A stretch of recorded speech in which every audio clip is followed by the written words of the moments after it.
اعوذ باللہ من الشیطان الرجیم بسم اللہ الرحمن الرحیم قل یا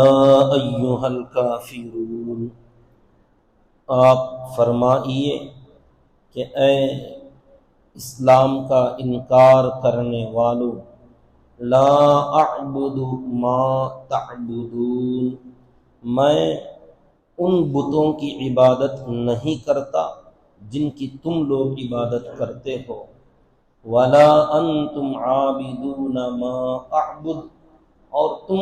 اس خدا کی عبادت نہیں کرتے ہو جس کی میں عبادت کرتا ہوں،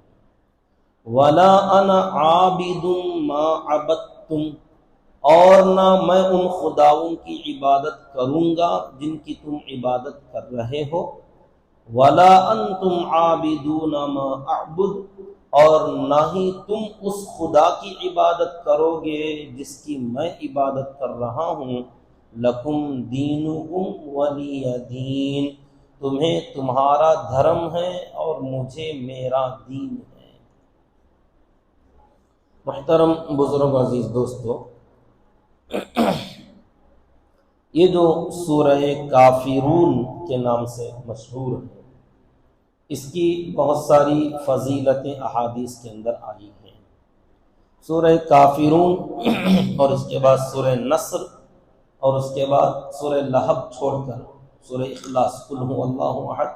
قل اعوذ برب الفلق، قل اعوذ برب الناس، یہ 5 سورے کافر کے ہیں۔ درمیان میں سورہ لہب تبت یدا والا وہ نکال کر،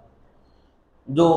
حدیث کے اندر آیا ہے کہ حضرت جبیر ابن مطعم رضی اللہ تعالی عنہ تجارت کیا کرتے تھے، بزنس سفر ہوتے تھے، لیکن اکثر جو ہے ان کے مال کی کمی ہوتی تھی، تجارت اتنا اچھا نہیں چلتی تھی۔ تو اللہ کے نبی صلی اللہ علیہ وسلم نے ایک مرتبہ فرمایا، جبیر تم چاہتے ہو کہ تمہارا مال بڑھ جائے اور تمہاری تجارت خوب روز افزوں اضافہ ہو جائے اس کے اندر؟ تو انہوں نے کہا کہ ہاں، میرا تو ارادہ کوشش بھی ہے مگر تجارت میں ترقی نہیں ہوتی ہے۔ تو آپ نے فرمایا جب تم سفر میں نکلا کرو تو ان 5 سوروں کی تلاوت کر لیا کرو، سورہ کافرون، اذا جاء نصر اللہ، سورہ نصر، قل هو اللہ احد، سورہ اخلاص، قل اعوذ برب الفلق، سورہ فلق، قل اعوذ برب الناس، سورہ ناس۔ کہتے ہیں جب سے نبی نے یہ بتایا میں نے ان سورتوں کی تلاوت شروع کی تو اس کے بعد الحمدللہ مال بہت زیادہ بڑھ گیا۔ تو یہ کچھ کرنے والے کام ہوتے ہیں، لوگوں کو جو ہے کرنے والے کام پسند نہیں ہیں، بلکہ کچھ روپے پیسے کسی کو دے دیں، ایک موٹی سی تعویذ مل جائے، کوئی ناریل مل جائے، لیمو مل جائے، اس پر لوگوں کو یقین اور بھروسہ ہوتا ہے۔ اصل اپنا عمل ہے کہ آدمی اللہ کی عبادت کرے، نماز کی پابندی کرے، اور صبح و شام جو اذکار، جو وظائف بتائے ہیں اس کی پابندی اور اہتمام کرے، تو انشاءاللہ اس کے دنیاوی مسائل، دینی مسائل، آخرت کے مسائل، روحانی مسائل، جسمانی مسائل، عائلی مسائل جو بھی ہیں، اللہ تعالیٰ سب کی شفا اور اس کا حل قرآن میں رکھا ہے۔ مگر کریں تو صحیح۔ کسی نے، ایک صحابی نے پوچھا کہ میں کوئی ایک ایسا خاص عمل چاہتا ہوں کہ سوتے وقت میں میرا جب دنیا سے رخصت ہونے کا وقت ہو، کیونکہ سونا بھی موت ہی کی ایک شکل ہے کہ اٹھنے تک آدمی اور مردے میں کوئی فرق نہیں ہوتا، تو آخری وقت میں کوئی ایک ایسا عمل کر لوں جو اللہ کو پسند آئے تو کیا کروں؟ تو نبی پاک صلی اللہ علیہ وسلم نے فرمایا جب تم سونے کے لیے بستر پر جاؤ تو لیٹے لیٹے سورہ کافرون پڑھ کے سو جایا کرو۔ قل یا ایھا الکافرون کا یہ جو سورہ ہے یہ پڑھ کے سو جایا کرو، کیونکہ اس کے اندر شرک سے، بت پرستی سے، غیر اللہ کی تمام قسم کی عبادتوں سے نفی ہے کہ میں صرف اللہ کی عبادت کرتا ہوں، اللہ کے علاوہ جس کی بھی تم دنیا والے عبادت کر رہے ہو میں اس کی عبادت نہیں کرتا۔ یہ سورہ، اس کا نازل ہونے کا ایک شان نزول بتاتے ہیں کہ کب اللہ نے اس سورت کو نازل فرمایا، وجہ کیا بنی اس سورے کے نازل ہونے کی۔ ہر چیز کے، ہر سورے اور آیتوں کے اترنے کے اکثر شان نزول ہے کہ کس موقع پر اللہ نے یہ سورہ اور یہ آیت اتاری۔ تو مکہ مکرمہ میں جب صحابہ کرام بڑھنے لگے اور دین پھیلنے لگا تو کفار مکہ، جیسا کہ کل بھی میں نے بتایا، طرح طرح کی کوششیں کرتے تھے اس کو روکنے، نبی کو ختم کرنے، دین کو ختم کرنے کی، نعوذ باللہ۔ تو کبھی ڈرا دھمکا کر، کبھی لالچ اور رغبت دلا کر، شوق دلا کر کوشش کرتے تھے۔ تو ایک مرتبہ ولید ابن مغیرہ،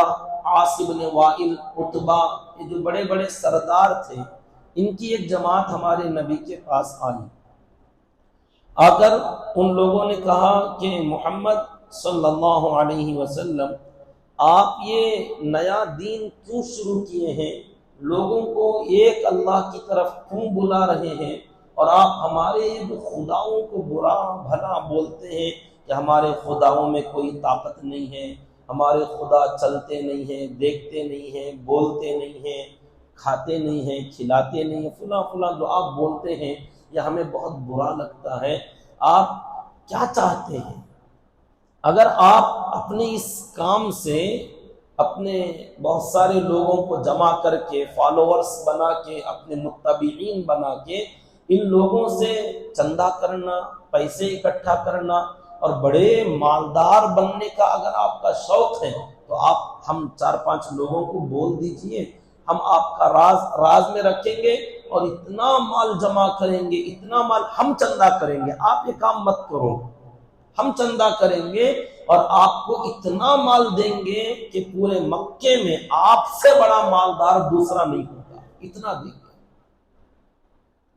اور کہا اگر آپ اس سے یہ چاہتے ہیں کہ اپنے فالوورز بڑھائیں، اپنے متبعین کو بڑھائیں اور اس کے ذریعے سے آپ کسی حسین و جمیل عورت سے نکاح کرنا چاہتے ہیں، بول دیجئے، ہم تلاش کریں گے، سب سے خوبصورت عورت سے آپ کا نکاح کرا دیں گے۔ یا نہیں، اگر آپ کو کوئی بیماری ہے، نعوذ باللہ، آپ کو کوئی دماغی خرابی ہے یا کسی جن نے، شیطان نے آپ کو کوئی پریشان کر رکھا ہے جس کی وجہ سے آپ ایسے کام کر رہے ہیں، بول دیجئے، ہم پوری دنیا کے چکر لگائیں گے، سب سے بہترین ماہر علاج کرنے والے حکیموں طبیبوں کے پاس آپ کو لے جائیں گے، آپ کی بیماری کا علاج کرائیں گے۔ آخر کیا ہے آپ کا مسئلہ؟ کہ کیا مال چاہیے یا عورت چاہیے یا آپ کو کوئی بیماری ہے؟ کیا مسئلہ ہے؟ تو آپ نے فرمایا تم سمجھ نہیں پا رہے ہو، میں اللہ کا نبی ہوں، میں نہ دنیا چاہتا ہوں، لا اسألکم علیہ اجرا، نہ میں تم سے چاہتا ہوں نہ ان سے چاہتا ہوں، کسی سے مال نہیں چاہتا، اور میری کوئی ایسی خواہش نہیں، اور مجھے کوئی جنون نہیں، پاگل نہیں، کوئی بیماری مجھے نہیں ہے۔ بات یہ ہے میں اللہ کا رسول ہوں، میں اللہ کا پیغمبر ہوں، اللہ نے مجھے کہا ہے کہ یہ باتیں تم تک پہنچاؤں، میں ہر حال میں پہنچاتا رہوں گا، چاہے میں اکیلا رہ جاؤں یا سب لوگ میرے ساتھ میں آ جائیں۔ تو اس طریقے سے کئی مرتبہ ان کی جماعتیں آتی رہیں اور نبی سے بات چیت کرتی رہی۔ ایک مرتبہ پھر وہ جماعت سرداروں کی آئی اور آ کر ان لوگوں نے کہا کہ دیکھو ایک کام کرتے ہیں، ہم اور آپ جو ہے آپس میں مصالحت کر لیتے ہیں، صلح کر لیتے ہیں، ایک آپس میں ہم معاہدہ اور ڈیل کر لیتے ہیں۔ آپ نے پوچھا کیا ہے؟ کہا آپ جو ہے اپنے ساتھیوں اور دوستوں کے ساتھ مل کر ہمارے عبادت خانے میں، بت خانے میں آئیے، گویا ہماری مندر میں جو ان کا بھی خانے کعبہ کے اندر رکھے ہوئے تھے یا جہاں کہیں بھی تھے، ہمارے بتوں کے پاس آپ آئیے اور ہمارے بتوں کی عبادت آپ لوگ کیجئے، سجدہ کیجئے، جیسے ہم کرتے ہیں ویسے آپ کر لیجئے، 1 سال آپ ہمارے خداؤں کی عبادت کیجئے، اگلا سال ہم آپ کے خدا کی عبادت کریں گے۔ اس طریقے سے ہمارے اور تمہارے درمیان کوئی لڑائی جھگڑا ہی نہیں ہوگا،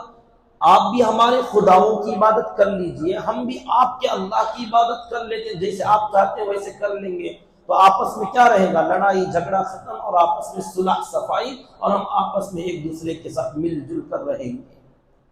آپ نے فرمایا یہ تو ہو نہیں سکتا کہ میں بتوں کو سجدہ کروں، اللہ نے منع کیا۔ تو آخر انہوں نے کہا ایک کام کیجئے، صرف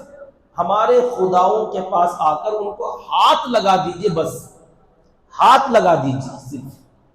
تو آپ ہاتھ لگائیں گے تو ہم سمجھیں گے آپ نے ہمارے ساتھ دوستی کر لی ہے، ہم آپ کے رب کی عبادت کریں گے۔ تو اللہ تعالیٰ نے یہ صورت نازل فرمائی۔ آج کے موقع پر اس صورت کی بہت تلاوت کرنے کی بھی ضرورت، سمجھنے کی بھی ضرورت، اور اس پر عمل کرنے کی ایمان والوں کو سخت ضرورت ہے، کیونکہ آج کل جیسے لوگ کفر کی طرف ایمان والوں کا ذہن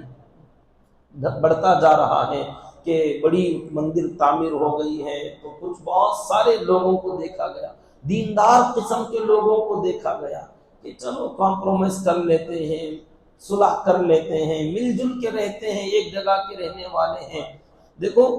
صلح کرنا اچھی چیز ہے، ایک بات یاد رکھیے، کسی سے بھی صلح کرنا اچھی چیز ہے، مل جل کر رہنا، معاشرتی زندگی میں اپنے وطنی بھائیوں کے ساتھ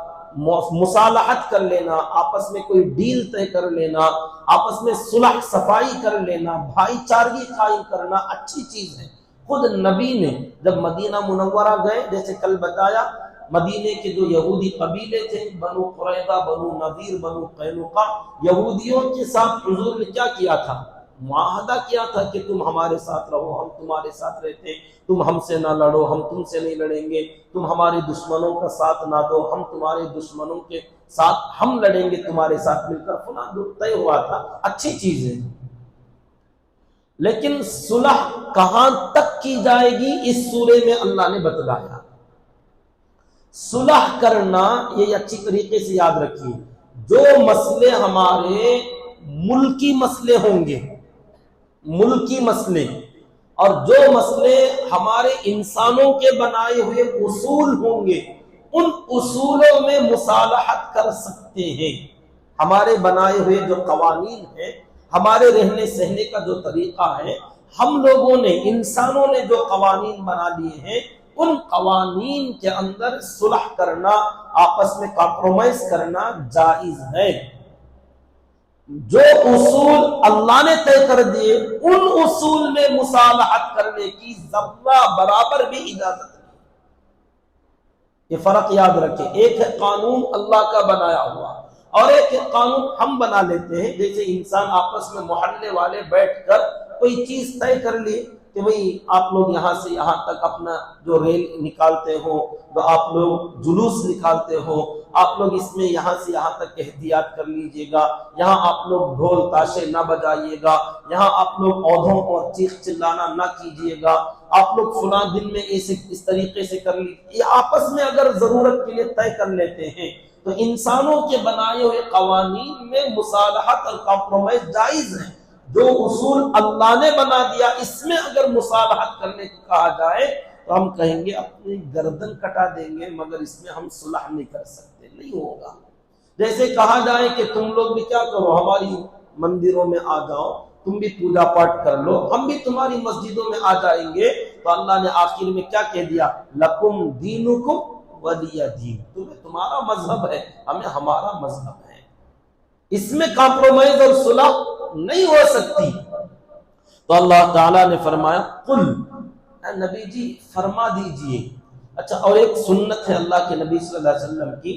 فجر کی جو 2 رکعت سنت پڑھتے ہیں، اس میں پہلی رکعت میں سورہ کافرون، قل یا ایھا الکافرون پڑھنا، اور دوسری رکعت میں قل ھو اللہ احد پڑھنا نبی پاک صلی اللہ علیہ وسلم کی سنت ہے۔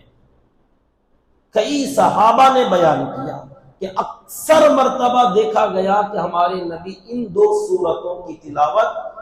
فجر کی سنتوں میں اور ایسے ہی مغرب کے بعد کی 2 سنتوں کے اندر حضور پڑھا کرتے تھے۔ مغرب کے بعد کی 2 سنت اور فجر سے پہلے کی 2 سنت۔ تو گویا صبح کا اولین وقت اور رات کا اولین وقت، رات کی جو شروعات ہے اس میں اور دن کی جو شروعات ہے اس میں، صبح و شام گویا ہم اللہ سے اپنا معاہدہ کرتے ہیں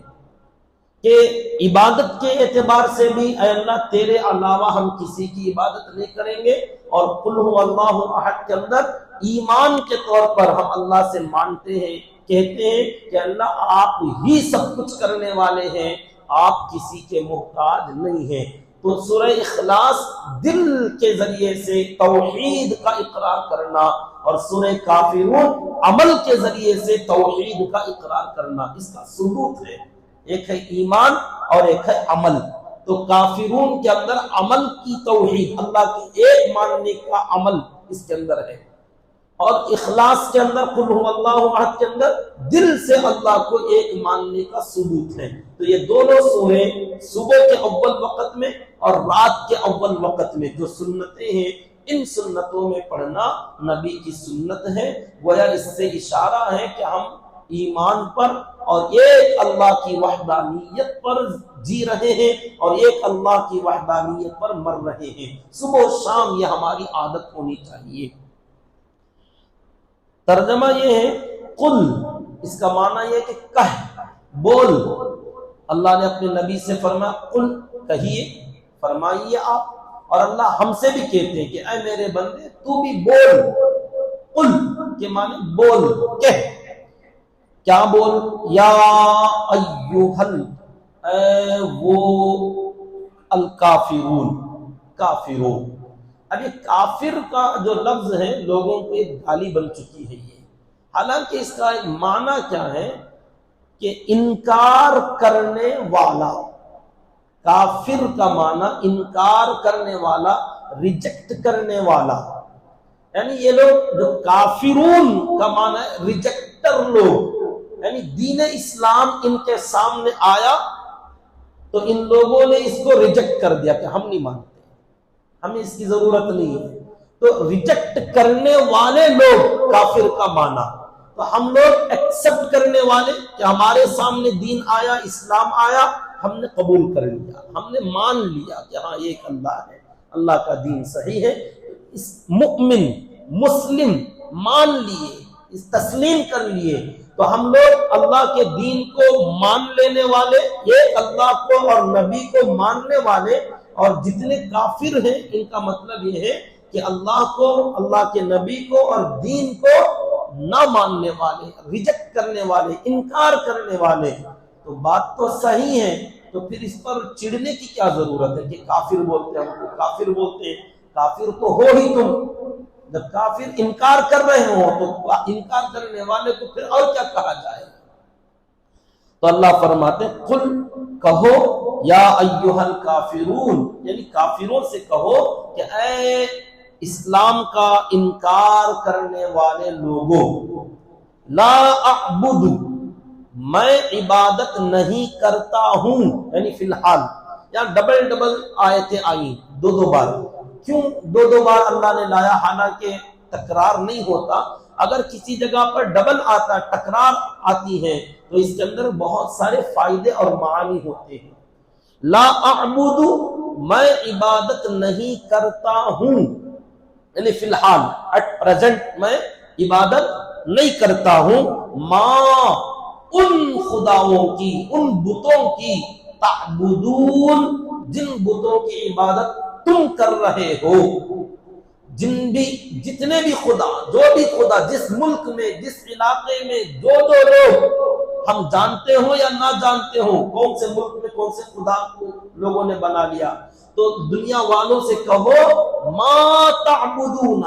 جس خدا کی بھی تم لوگ عبادت کر رہے ہو، فی الحال میں اس کی عبادت نہیں کرتا ہوں، مجھے ان سے کوئی لینا دینا نہیں، میرا ان خداؤں سے کوئی تعلق نہیں ہے جن کی تم عبادت کر رہے ہو۔ بلا انتم، اور نہ ہی تم لوگ، عابدون، عبادت کر رہے ہو فی الحال، ولا انتم عابدون، جیسے ہم تمہارے خداؤں کی عبادت فی الحال نہیں کر رہے ہیں، تو تم بھی عبادت نہیں کر رہے ہو، ماں، اس خدا کی، اعبد، جس کی میں عبادت کر رہا ہوں۔ تو بہرحال اس وقت میں جن خداؤں کی عبادت تم کر رہے ہو، ان کی عبادت میں نہیں کرتا ہوں، اور جس اللہ کی عبادت میں کر رہا ہوں اس کی عبادت تم لوگ نہیں کر رہے ہو۔ تو تمہارے خدا الگ ہو گئے، ہمارا خدا الگ ہو گیا۔ اب آگے وَلَا أَنَا عَابِدٌ، اور نہ ہی، ولا انا، اور نہ ہی میں، عابدم، عبادت کروں گا، فیوچر میں، پریزنٹ میں بھی نہیں کرتا، فیوچر میں بھی، آئندہ بھی کوئی امید نہ رکھو کہ ان کے حالات بدل جائیں گے، ان کو پریشان کریں گے، تنگ کریں گے، یا لالچ دیں گے، ڈرائیں گے، دھمکائیں گے تو ہو سکتا آج نہیں تو کل آ جائیں گے ہمارے یہاں، ایسا کوئی خیال نہ رکھو، کہو کہ فی الحال بھی عبادت نہیں کرتے، وَلَا أَنَا عَابِدٌ مَا عَبَدتُّمْ، جن خداؤں کی عبادت تم فی الحال کر رہے ہو ان کی عبادت میں فیوچر اور مستقبل میں بھی نہیں کروں گا، اب بھی نہیں کرتا اور آئندہ بھی نہیں کروں گا، وَلَا أَنْتُمْ عَابِدُونَ مَا أَعْبُدُ سن، اور نہ ہی تم اس اللہ کی عبادت آئندہ کرو گے جس کی میں کر رہا ہوں، جس کی عبادت میں فی الحال کر رہا ہوں اس کی عبادت تم اب بھی نہیں کر رہے ہو، اور آئندہ بھی تم واپس ہماری طرف آؤ گے کوئی امید نہیں ہے۔ تو یہاں دو بار جو باتیں لائی گئیں، ایک فی الحال حال کے لیے، پریزنٹ کے لیے، اور ایک مستقبل اور فیوچر کے لیے، کہ اللہ نے دو طریقے سے وعدہ کروایا، کہو کہ اے اسلام کا انکار کرنے والوں، جن خداؤں کی عبادت تم کرتے ہو ان کی عبادت میں نہیں کرتا ہوں، اور جس اللہ کی عبادت میں کرتا ہوں اس کی عبادت تم نہیں کرتے ہو، اور جن خداؤں کی عبادت تم کر رہے ہو اس کی عبادت میں کروں گا نہیں، اور جس اللہ کی عبادت میں کر رہا ہوں اس اللہ کی عبادت تم کرو گے بھی نہیں۔ تو دونوں باتیں آگے پیچھے، حال اور مستقبل کے لیے۔ اب آگے لکم دینکم، تمہیں تمہارا دھرم ہے، ولی دین، اور مجھے میرا دین ہے، یعنی تمہارا۔ اب اس میں بعض مفسرین نے فرمایا یہ جو ڈبل ریپیٹ آیتیں آئی ہیں اس کا مطلب تھوڑا سا بدل کر ہے، ایک مطلب یہ جو میں نے بتلایا حال اور مستقبل، اور ایک مطلب ہے کہ جس خداؤں کی عبادت تم کرتے اس کی میں نہیں کرتا، جس اللہ کی عبادت میں کرتا اس کی تم نہیں کرتے۔ دوسری دو آیتوں کا مطلب یہ ہے کہ ہماری عبادت کا طریقہ وہ نہیں ہے جو تمہارا ہے، اور تمہاری عبادت کا طریقہ وہ نہیں ہے جو ہمارا ہے۔ یعنی اب یہاں دوسرے لفظ کے اندر عبادت کا معنی آ جائے گا کہ عبادت کرنے کے طور طریقے بھی الگ، جب خدا الگ الگ ہے تو عبادت کا طریقہ بھی الگ الگ۔ یقیناً ہر خدا کے ماننے والوں کی عبادت کا طریقہ الگ ہے، عیسائیوں کا عبادت کا طریقہ الگ ہے، یہودیوں کا الگ ہے، پارسیوں کا الگ ہے، مجوسیوں کا الگ ہے، اور ہندوؤں کا الگ ہے، اور ایسے ہی بدھسٹوں کا الگ ہے، اور سکھوں کا الگ ہے، سب کی عبادت کا طریقہ الگ۔ تو ہم سب سے کہتے ہیں کہ ہمارا خدا الگ، تمہارا خدا الگ، ہم اس کی عبادت نہیں کرتے، تم ہماری عبادت اللہ کی نہیں کرتے، اور جس طریقے پر تم عبادت کر رہے ہو اس طریقے پر عبادت ہم نہیں کرتے، اور جس طریقے کی عبادت ہم کرتے ہیں اس طریقے والی عبادت تم نہیں کرتے۔ تو یہاں عبادت کا فرق ہو گیا دوسرے دو لفظوں میں۔ اور ایک تفسیر اس کی یہ ہے کہ پہلی آیت کا جو مطلب ہے سیم وہی مطلب دوسری آیت کا، یعنی ریپیٹ دو بار اللہ نے اس کو بیان کیا اور معنی میں کوئی چینجز نہیں، سیم۔ پھر ایسا کیوں ہوا؟ کیونکہ تاکید کے لیے جب کبھی کسی بات پر زور دینا ہوتا ہے، تاکید کے ساتھ بولنا ہوتا ہے، تو آدمی سختی کے ساتھ بولتا نہیں کرتا، میں نہیں کرتا، اور تم بھی نہیں آؤ گے، جاؤ تم نہیں آ سکتے ہمارے دین میں، یعنی تمہارا اس سے آنے کی کوئی امید نہیں ہے، تم اپنے دین پر اتنا مضبوطی سے قائم ہو، تو ہم بھی اپنے دین پر مضبوطی سے قائم ہیں۔ تو یہاں تین طریقے کے معنی بتلائے گئے، ایک حال اور مستقبل کے معنی میں، اور ایک خدا اور عبادت کا طریقہ، دونوں الگ الگ ہیں، اور ایسے تیسرا معنی دونوں جگہ ایک ہی ہے مگر تاکید کے لیے اس کو بیان کیا گیا۔ تو اس پوری صورت کے اندر بہترین شرک سے نفی کرائی گئی ہے، تو آج ہر ایمان والے بندے کو اس صورت کا ترجمہ سمجھ کر اپنے ایمان کا جز، اپنے ایمان کا حصہ بنانا کر رکھنا چاہیے کہ ہم اللہ کے علاوہ کسی کی عبادت نہ فی الحال کر رہے ہیں نہ آئندہ کبھی کریں گے۔ تو یہ اللہ تعالیٰ نے ہمارا تصور اور ہمارا ایمان بنایا ہے، اس لیے